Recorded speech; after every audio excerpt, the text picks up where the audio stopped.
आधी रात हो चुकी थी और बारिश रुकने का नाम नहीं ले रही थी।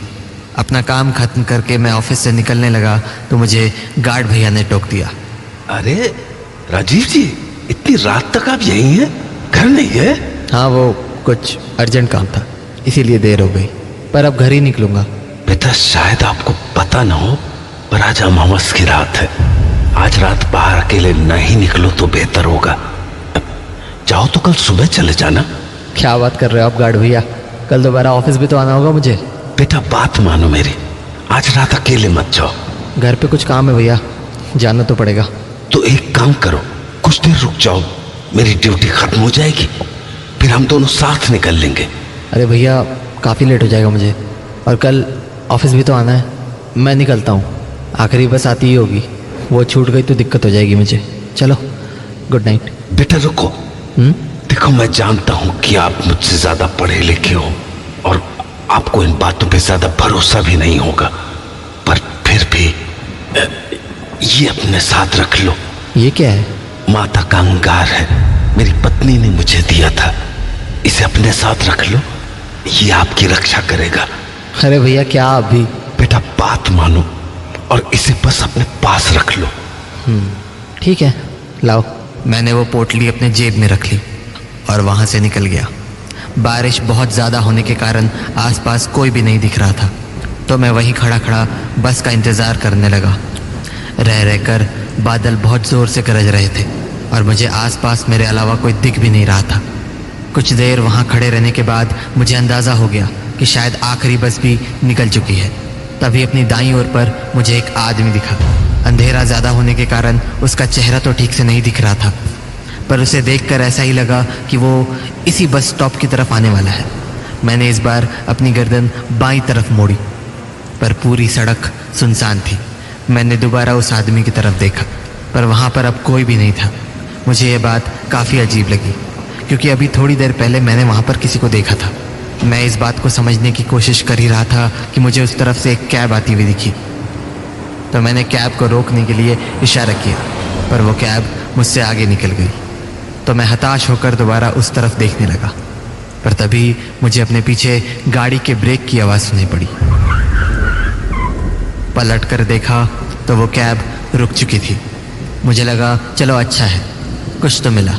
मैंने एक बार फिर पीछे की ओर देखा कि कहीं वो आदमी वहीं तो नहीं है जो मुझे कुछ देर पहले दिखा था, पर वहाँ कोई नहीं था। तो मैं कैब में जाकर बैठ गया और ड्राइवर को अपना एड्रेस बता दिया। SBI कॉलोनी भैया। कैब चल दी। गाड़ी थोड़ी ही दूर आगे बढ़ी थी कि मैंने ड्राइवर को पूछा, अरे भैया, ये आते हुए कोई आदमी दिखा था क्या? उसने मेरी बात का कोई जवाब नहीं दिया, तो मैंने दोबारा पूछा, भैया? नहीं देखा। अच्छा, अजीब है, कुछ देर पहले मैंने किसी को देखा तो था, पता नहीं कहाँ गायब हो गया। वो ड्राइवर कुछ देर गाड़ी चलाता रहा और फिर बोला, आज अमावस की रात है। हाँ, क्या मतलब? अमावस की रात को अक्सर ऐसे भटकते हुए साए दिख जाते हैं। हाँ, ये क्या बातें कर रहे हो? ये बकवास की चीज़ें मैं नहीं मानता हूँ, ठीक है? उल्टे पुल्टे लॉजिक्स मत दो मुझे। कहते हैं ऐसे साए हर अमावस की रात को अपना शिकार ढूंढते हैं। हेलो, क्यों बता रहे हो मुझे ये सब? कहना नहीं जानना है मुझे कुछ। और अगर किसी इंसान की नजर इन सायों पर पड़ जाती है, यार स्टॉप इट, समझ नहीं आ रहा है क्या तुम्हें?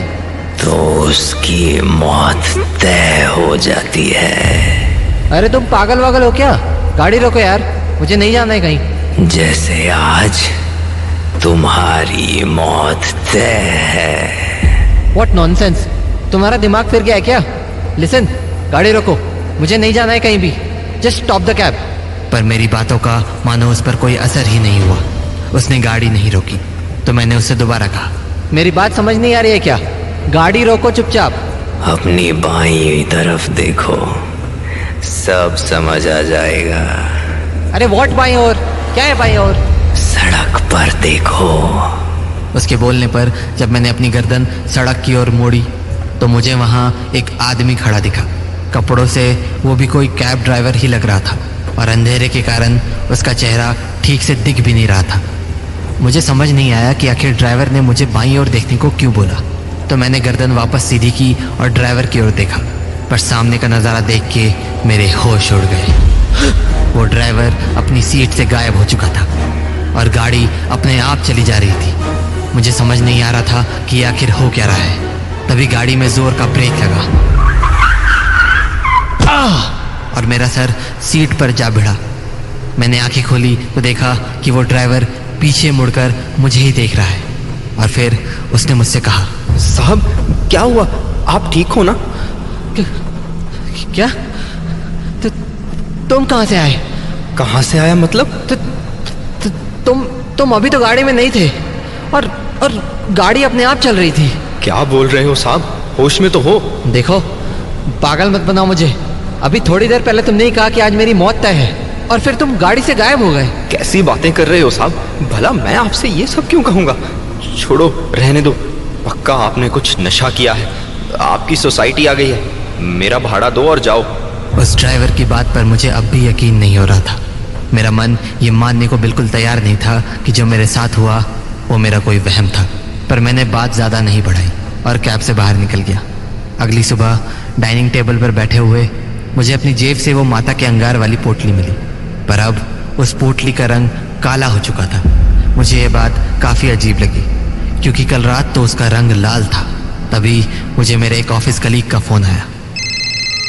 हेलो, कहाँ पर है? घर पर हूँ।